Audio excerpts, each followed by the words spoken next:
बिस्मिल्लाहिर्रहमानिर्रहीम, अस्सलाम वालेकुम। मैं इब्रार अहमद मेहर एडवोकेट उम्मीद करता हूं कि आप सब खैरियत से होंगे। चीफ जस्टिस याह्या अफरीदी की जेर सदारत कौमी अदालती पॉलिसी साज कमेटी ने मुकदमात को निपटाने के लिए टाइम फ्रेम की मंजूरी दी है। वो इस तरह से है कि जायदाद के तनाज़ात 24 माह में, वरासत, पब्लिक रेवेन्यू और रकूम के तनाज़ात 12 माह, कम उम्र अशखास के फौजदारी केसेस 6 माह, कत्ल केस निपटाने की फौजदारी ट्रायल की मुद्दत 24 माह तय पाई है। अजलास के एलामिया के मुताबिक अजलास में मुतफिका तौर पर फैसला हुआ एक जामिया मैकेनिज्म की जरूरत है ताकि जेर हिरासत शख्स को 24 घंटों में मजिस्ट्रेट के सामने पेश किया जा सके। अटॉर्नी जनरल ने यकीन दहानी कराई कि ऐसा जामिया मैकेनिज्म बनाकर अगले अजलास में पेश किया जाएगा। अच्छा, मैं हमेशा से ये बात करता आया हूं कि कानून ये कहता है कि justice delayed is justice denied. इंसाफ वो है जो बर वक्त हो और इंसाफ वो है जो कि होता हुआ नजर आए। लेकिन पाकिस्तान की अदलिया का इंसाफ की फराहमी में दुनिया में 140वां नंबर है। इसका मतलब यह है कि हमारी अदालतें इंसाफ नहीं कर रही हैं, बल्कि यह कहा जाता है कि अगर बर वक्त इंसाफ मुहैया ना किया जाए तो इसका मतलब यह है कि इंसाफ हुआ ही नहीं, और इंसाफ वो है जो कि होता हुआ नजर भी आए। लेकिन अब मुझे समझ नहीं आई कि चीफ जस्टिस याह्या अफरीदी साहब की जेर सदारत जो अजलास हुआ है उसमें उन्होंने कौन सा मार्का मार दिया, कौन सा तीर चला दिया। ये कोई बड़ी अचीवमेंट है जी? 12 महीनों में ट्रायल होगा, या विरासत के मामलात हैं या जायदाद के मामलात हैं 24 महीनों में ट्रायल होगा, मतलब 2 साल। और फौजदारी ट्रायल कत्ल वगैरह का 24 महीने, 2 साल। इनको क्यों इस बात की समझ नहीं आती कि ये कोई काम है? मैं इसको कुछ भी नहीं समझता। देखें, अगर जज साहब अदालत के अंदर मौजूद हों, दोनों पार्टीज के वकला अदालत के अंदर मौजूद हों, गवाहान अदालत के अंदर मौजूद हों, और सरकारी गवाहान को बुलाना डेफिनेटली कोर्ट का काम है, प्राइवेट गवाहान को बुलाना भी कोर्ट का काम है। ये सारे का सारा ट्रायल अगर अदालत इस नीयत के साथ कि मैंने इस ट्रायल को कंक्लूड करना है और मैंने इस केस का फैसला करना है, तो यकीन जाने कुछ मुश्किल नहीं है। सरकारी गवाहान भी आ जाएंगे, प्राइवेट गवाहान भी आ जाएंगे, वकला भी आ जाएंगे, और 2 से 3 दिन लगते हैं सिर्फ फौजदारी मर्डर ट्रायल को कंप्लीट करने में। 2 से 3 दिन लगते हैं। चलो इसको थोड़ा सा मैक्सिमम हम कर लेते हैं कि 2-3 दिन नहीं, ऐसे कर लें, 1 हफ्ता कर लें, 10 दिन कर लें, 1 महीना कर लें। लेकिन मतलब मैं क्या कहूं, ये बेशर्मी वाली बात है कि आप 24 महीने का टाइम दे रहे हैं, 2 साल का। ये कोई तुक नहीं बनता, कोई तरीकाकार नहीं है। मैं समझता हूं कि अगर चीफ जस्टिस साहब ये समझते हैं ना कि डिस्पोजल होनी चाहिए और बर्डन कम होना चाहिए, फौरी इंसाफ मिलना चाहिए, तो इस टाइम को ना थोड़ा सा कम करें।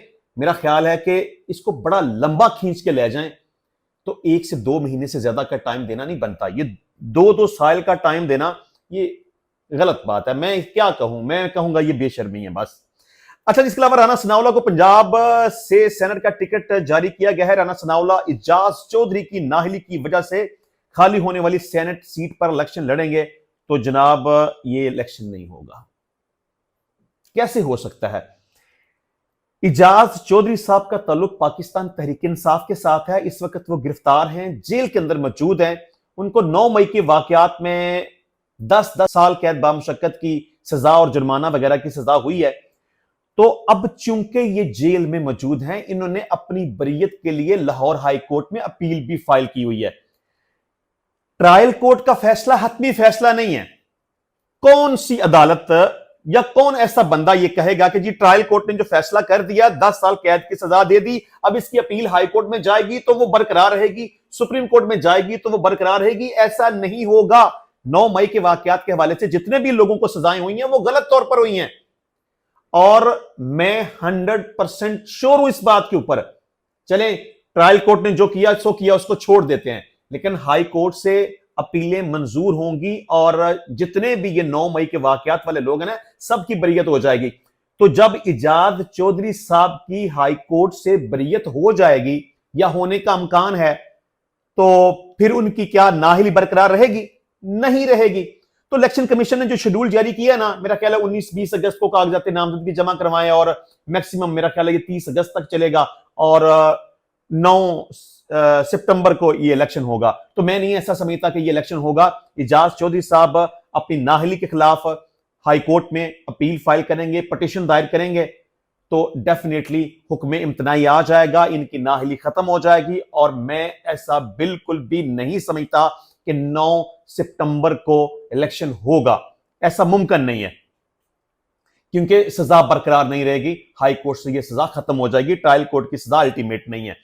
अच्छा जी, इसके अलावा जुल्फी बुखारी ने सुहेल वड़ाइच साहब के कालम के हवाले से बात की। अच्छा, यहां मैं ना एक बड़ी इंपॉर्टेंट बात करने जा रहा हूं कि इस वक्त पूरे का पूरा सोशल मीडिया, आप जितने भी मेन स्ट्रीम चैनल्स हैं उनको आप देख लें, सोशल मीडिया को आप देख लें, तो सुहेल वड़ाइच का कालम डिस्कस हो रहा है। आसिम मुनीर ने क्या कहा, सुहेल वड़ाइच ने क्या कहा, इमरान खान साहब ने क्या कहा, माफी मांगनी है, माफी नहीं मांगनी। मतलब इससे बड़ी क्या बदनसीबी और बेशर्मी वाली बात हो सकती है कि हम पाकिस्तान में इस वक्त हमें जिन हालात का सामना है, खुदा न खास्ता जो इस वक्त मौसमी हालात हैं, सैलाब की सूरत हाल है, अमवात हो रही हैं, लोगों का घर बह गए, जानवर बह गए, फसलें तबाह हो गई, जानें जाया हो रही हैं, खाने पीने को कुछ दस्तयाब नहीं है।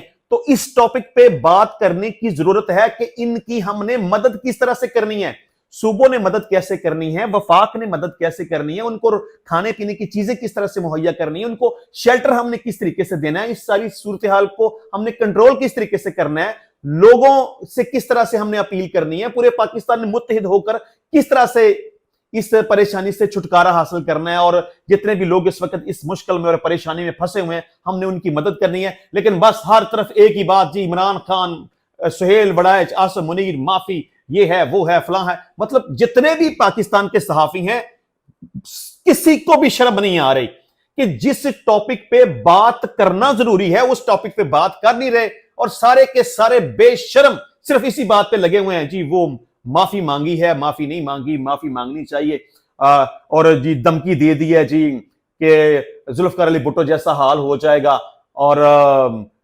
पता नहीं इमरान खान साहब को जेल में फांसी दे दी जाएगी। तो देखें जी, ये तो कत्ल की धमकी हो गई है, ये हो गया, इस पे तो अदालत में जाना चाहिए, केस दायर करना चाहिए।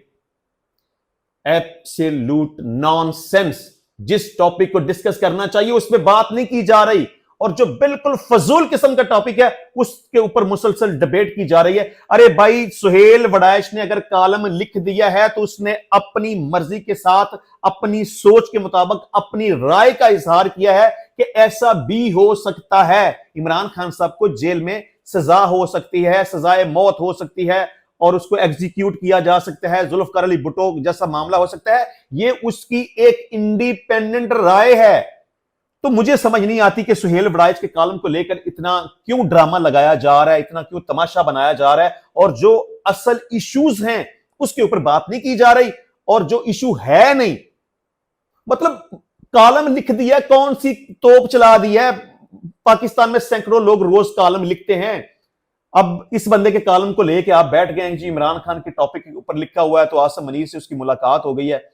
तो बहरहाल मैं कंडेम करूंगा पाकिस्तान के जितने भी सहाफी इस वक्त इस टॉपिक को डिस्कस कर रहे हैं और बार बार रिपीटेडली डिस्कस कर रहे हैं। ठीक है, बात आई, कॉलम लिखा गया, उसके ऊपर डिस्कशन होगी, बात खत्म, छोड़ दें अब इसको।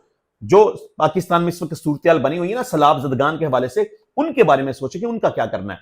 अच्छा चलें जी, जुल्फी बुखारी ने क्या कहा। सुहेल वड़ाइच ने अपने हालिया कॉलम में इमरान खान को एक तरह से मौत की धमकी दी है, और यह धमकी उन्होंने बराह रास्त फील्ड मार्शल आसिम मुनीर से मंसूब की है। यह इंतहाई संगीन इल्जाम नजरअंदाज नहीं किया जा सकता। जब एक सहाफी चीफ ऑफ आर्मी स्टाफ को सरेआम किसी कत्ल की धमकी से जोड़ता है तो इसके कौमी ही नहीं बल्कि बैनुल अक़वामी सतह पर भी गहरे असरात होते हैं। DGISI की दो टोक तस्दीक या तरदीद करे, खामोशी मजीद अफवाहें और गैर यकीनी को जन्म देगी और अवामी इत्तेमाद को नुकसान पहुंचाएगी। चलें जी, और बड़े सारे बंदे इस हवाले से, जी ये मामला तो अब अदालत में जाना चाहिए, इससे सवाल पूछना चाहिए और आसिम मुनीर से जवाब लेना चाहिए, सुहेल वड़ाइच से इसका जवाब लेना चाहिए। ये एक बंदे की एक जाती राय है और उसकी जाती एक सोच है। उसने अपनी उस राय और उस सोच का इजहार किया है, बस बात खत्म। इस बात को लेकर तमाशा जो लगाया हुआ है वो स्टूपिड है, नॉनसेंस। तो मैं समझता हूं कि अब इस टॉपिक को छोड़ देना चाहिए। इंशाल्लाह मिलते हैं नेक्स्ट टाइम नई वीडियो में नए टॉपिक के साथ। तब तक के लिए इजाजत दीजिए। अल्लाह हाफिज।